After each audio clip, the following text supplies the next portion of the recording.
اعوذ باللہ من الشیطان الرجیم، بسم اللہ الرحمن الرحیم۔ حضرت امیر المومنین علی ابن ابی طالب علیہ السلام کے فرامین کا سلسلہ اور نہج البلاغہ کے تیسرے باب کا 240 نمبر فرمان۔ وقال علیہ السلام، آپ علیہ السلام نے ارشاد فرمایا، الحجر الغصیب فی الدار رہن علی خرابہا۔ بڑا عجیب اور بڑا ہی خوفناک اور دردناک قسم کا فرمان ہے۔ فرماتے ہیں کہ گھر میں ایک غصبی پتھر لگانا اس بات کی ضمانت ہے کہ وہ تباہ و برباد ہو کر رہے گا۔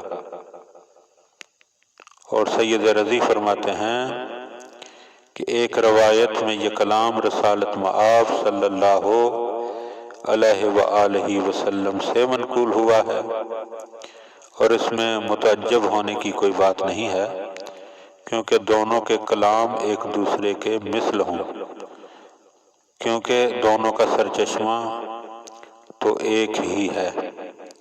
لہذا ممکن ہے کہ پیغمبر نے بھی یہی جملے فرمائے ہوں، اور وہی جملے پیغمبر کے شاگرد رشید حضرت امیر المومنین کی زبان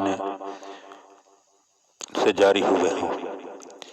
لیکن پیغمبر کا جملہ ہو یا مولا علی کا جملہ ہو، بڑا ہی ڈرانے والا جملہ ہے کہ ایک پتھر، ایک اینٹ اگر کسی گھر میں غصبی لگ جائے، چوری کی ہو، کسی سے چھین کر لگائی ہو، کہیں سے اٹھا کر لگا لی ہو، تو مولا فرماتے ہیں کہ وہ اس بات کی ضمانت ہے کہ وہ گھر تباہ و برباد ہو کر رہے گا۔ ضروری نہیں ہے کہ وہ گھر جو ہے وہ زلزلے سے تباہ ہو یا دیوار کے بیٹھ جانے سے گر جائے، بلکہ اصل تباہی جو ہے مکان کی نہیں ہوتی بلکہ مکین کی ہوتی ہے۔ تو اگر خدا نخواستہ کسی گھر میں ایسا پتھر لگا ہو، ایسی اینٹ لگی ہو، تو اس گھر والے کو ڈرنا چاہیے کہ مکان تو اللہ جانے گرے یا نہ گرے، ممکن ہے گھر والے جو ہیں وہ تباہ ہو جائیں، اخلاقی حوالے سے، ایمانی حوالے سے، اور کسی بھی حوالے سے تباہی آ سکتی ہے۔